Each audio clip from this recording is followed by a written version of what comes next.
Mheshimiwa mwenyekiti wa bodi ya ushauri wa chuo cha Karumko, Mheshimiwa mkuu wa chuo, waheshimiwa wakufunzi na jumuiya nzima ya chuo hiki, wageni waalikwa, wapendwa sana wahitimu na wanachuo, itifaki zikizingatiwa. Tumsifu Yesu Kristo. Kanisa Katoliki ambalo ni mmiliki na mwanzilishi wa chuo hiki, kwa uruka yake ni mama na ni mwalimu. Kwa Kilatini inaitwa Mater et Magistra. Hali kadhalika na taasisi zake pamoja na chuo hiki daima hutakiwa kubeba dhana hizi mbili za kuwa mama na mwalimu kwa watu zinaowahudumia. Katika dhana hizi, kanisa daima linalea, linalisha, linalinda na linafundisha watu wote linaowahudumia ili wakuwe na kukomaa katika tunu za utu na maadili kwa ujumla. Pia linapenda na kuwaelekeza watu wote kumtafuta Mungu ambaye ndiye chimbuko na hitimisho ya maisha ya mwanadamu. Kwa kuzingatia dhana hizi za umama na ualimu, Jimbo Katoliki la Bukoba kwa sadaka kubwa likisukumwa na upendo kwa wanadamu lilianzisha na linasimamia chuo hiki cha kufundisha na kulea vijana ili wakomae katika tunu za utu, wawe raia wema na waaminifu, wenye ujuzi na weledi wa kuhudumia vema na kwa uaminifu wanadamu wenzao. Namba 2, shukrani na pongezi.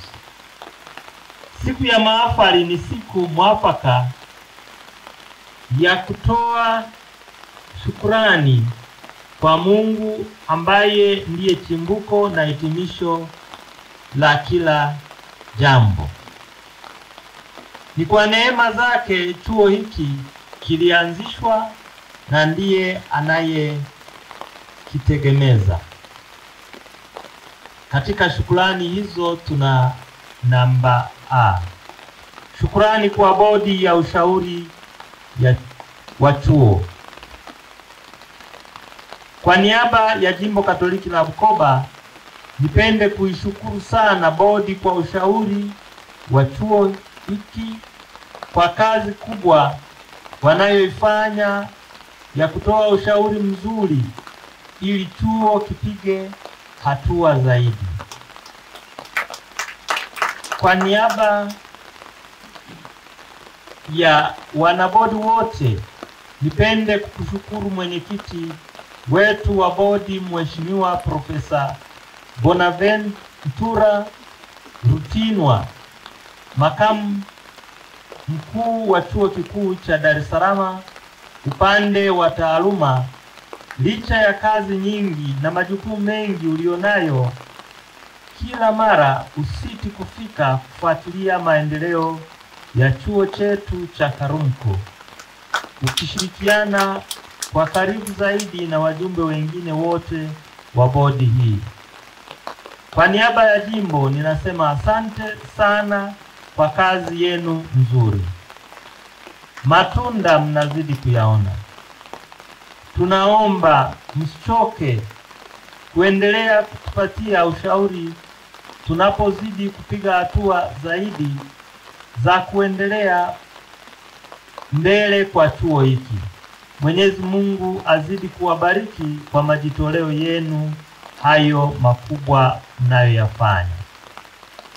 Shukrani kwa uongozi wa chuo na wafanyakazi. Hiyo ni namba B. Mimi kama askofu jimbo la Bukoba na mwenye chuo hiki na familia nzima ya jimbo la Bukoba, nawapongezeni na kuwashukuru uongozi wa chuo cha Kardinali Rugambwa kwa ufanisi wa kuwalea na kuwafunza wahitimu wetu wa leo. Kazi mlioifanya na mnayoendelea kuifanya ni kubwa na nzuri. Mnachangia kikubwa katika kuwapa elimu na kuunda utu na tabia za vijana ili wawe watu wema, wajuzi na weledi, wacha Mungu, wa kweli na wenye utayari wa kuhudumia wanadamu wenzao kwa haki na kwa uaminifu, wakitanguliza maslahi ya wengi. Changamoto mnazokumbana nazo katika kutimiza majukumu yenu zisiwarudishe nyuma wala kuwakatisha tamaa. Sichukueni kwa mtazamo chanya kama sadaka yenu na kama sehemu ya kukomaa kwenu. Namba C, shukrani kwa serikali.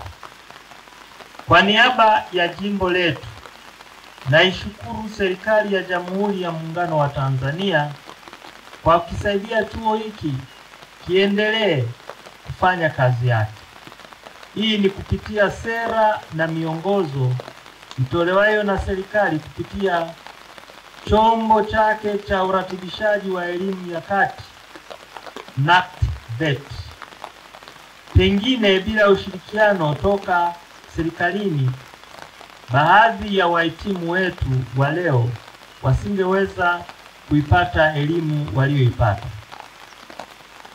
Ombi la kanisa kwa serikali ni kuruhusu chuo hiki kifikie ngazi ya chuo kikuu ili kitoe elimu ya chuo kikuu kwa fani zilizoko hapa.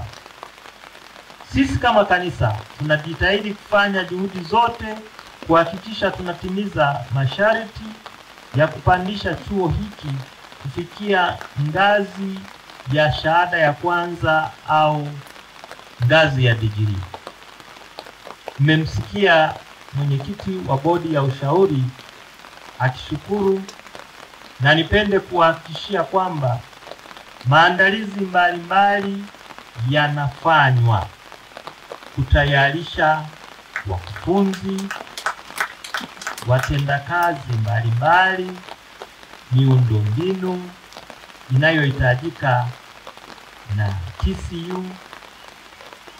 Kwa ufupi, tunafanya maandalizi, ingawa yanaweza yakaonekana kwamba tunayafanya kimya kimya, lakini tunajitahidi.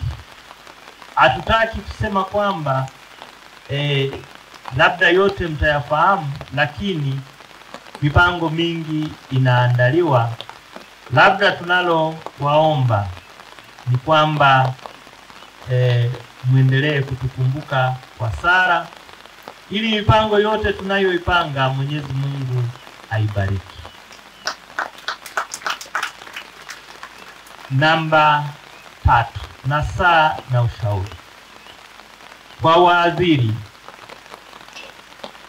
Kwa kupitia waraka wa Papa Yohane Paulo wa pili wa tarehe 15 Agosto mwaka 1990, yaani Ex Corde Ecclesiae, Kanisa Katoliki linatafsiri chuo kama hiki kuwa ni jumuiya ya kitaaluma ambayo hujibidisha kitaalamu kukuza utu na heshima ya mwanadamu kwa kufundisha, watayarisha wataalamu watakaojiunga na vyuo vikuu ili kufanya tafiti za kisayansi na kutoa huduma elekezi za kitaalamu kwa jamii. Haya maneno yanatoka katika barua hiyo ya Papa Paulo Yohane wa pili, Ex Corde Ecclesiae namba 12.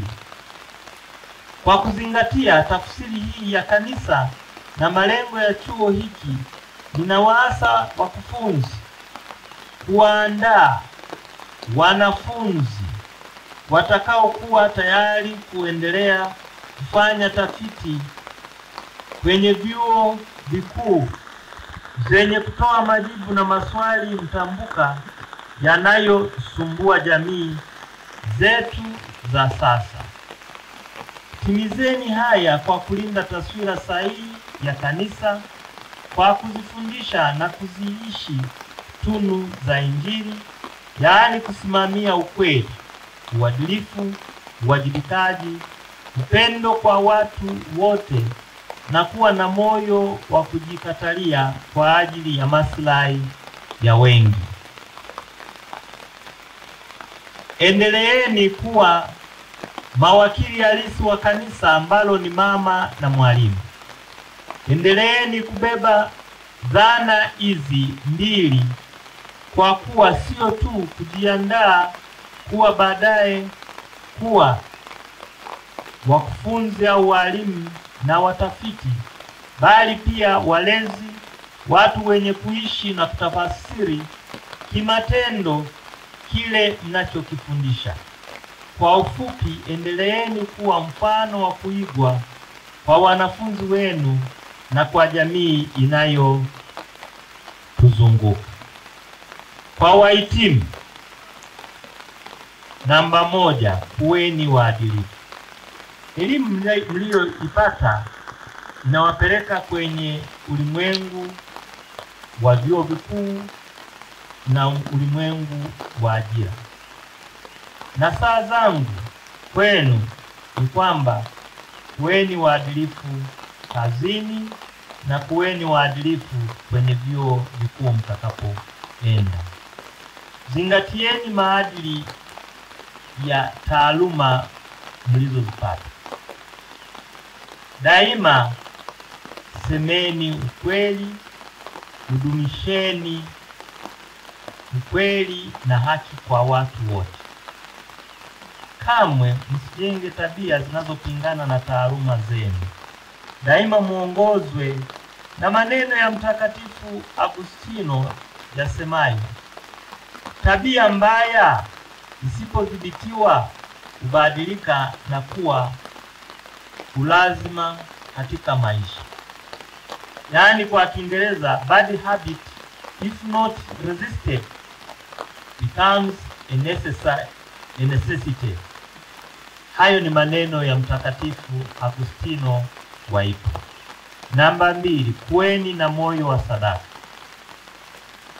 Mafanikio mlioyapata ni matokeo ya sadaka za wengi, kama vile kanisa, kama mama na mwalimu, wazazi wenu, wakufunzi na hata serikali yetu.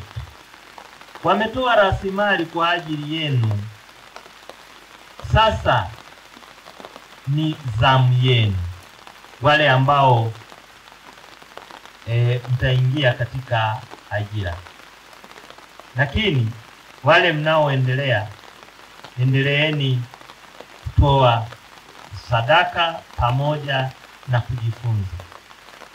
Kwa hiyo wale ambao mnaenda kwenye ajira, toeni sadaka, nguvu zenu na vipaji vyenu kwa ajili ya watu wengine, hasa wale wa familia za kimaskini.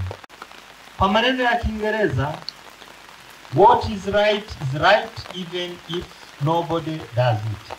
And what is wrong even if everybody does it.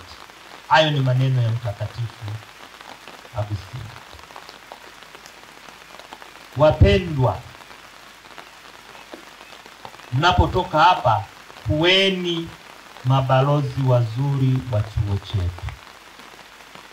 Sio ukasema kula hakuna kitu, aisee, hata usipoenda huko. Kweli wewe umetoka bila kitu hapa? Nadhani mtakuja kuona popote duniani hakuna ambapo hakuna shida. Ninakumbuka tulipofika chuoni walituambia tunakuwa na vipindi vingi asubuhi na jioni. Nadhani vilikuwa ni kama zaidi ya vipindi 9, masaa 9.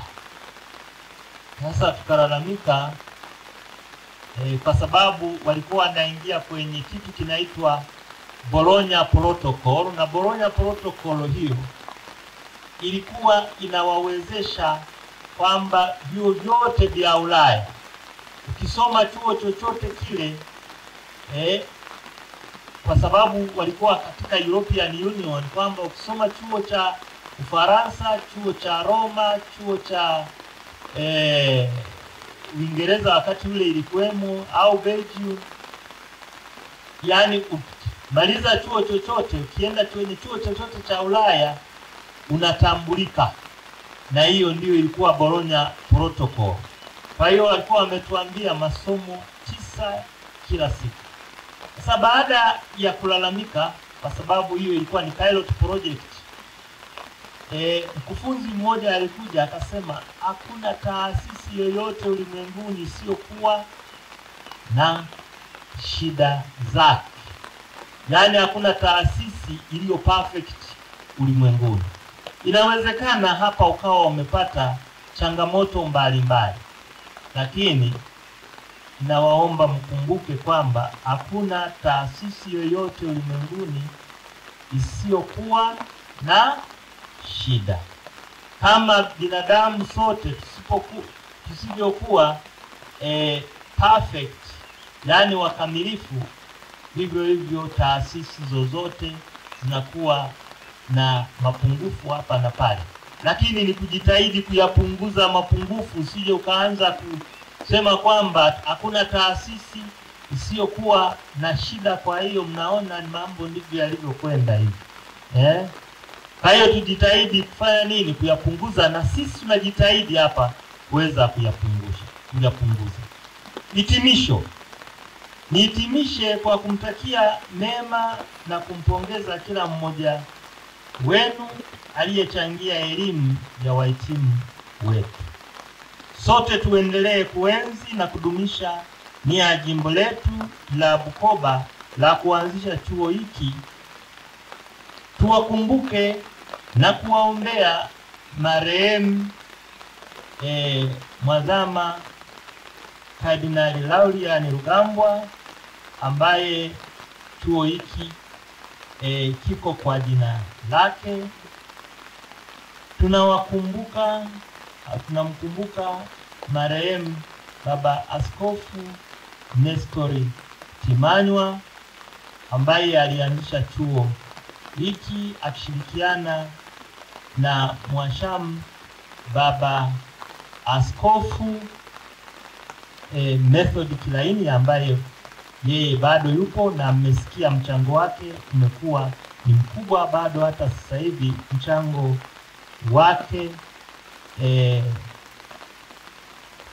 ni mkubwa anaoendelea kutoa hapa, na ninamkumbuka pia na kumshukuru Baba Askofu Deusdedith Roma ambaye ametoa mchango mkubwa alipokuwa analiongoza jimbo la Bukoba.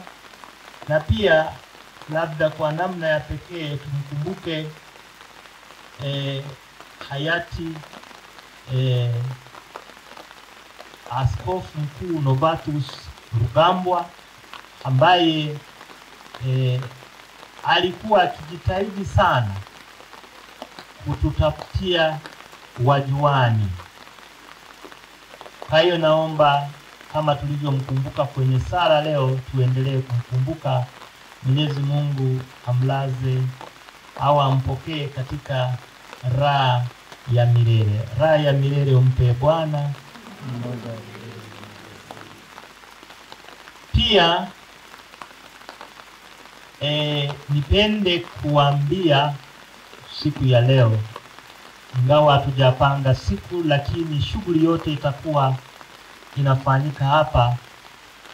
Mwaka kesho tunategemea kuwa kuanzisha Rugambwa Day katika jimbo letu la Bukoba. Na lengo mojawapo litakuwa ni kukumbuka Mwadhama Laurian Kardinali Rugambwa na kuangalia jinsi chuo hiki tutakavyokuwa tunakiendeleza mbele. Hapa Mungu abariki chuo chetu na Mungu aendelee kubariki kanisa letu la Tanzania. Tumsifu Yesu Kristo.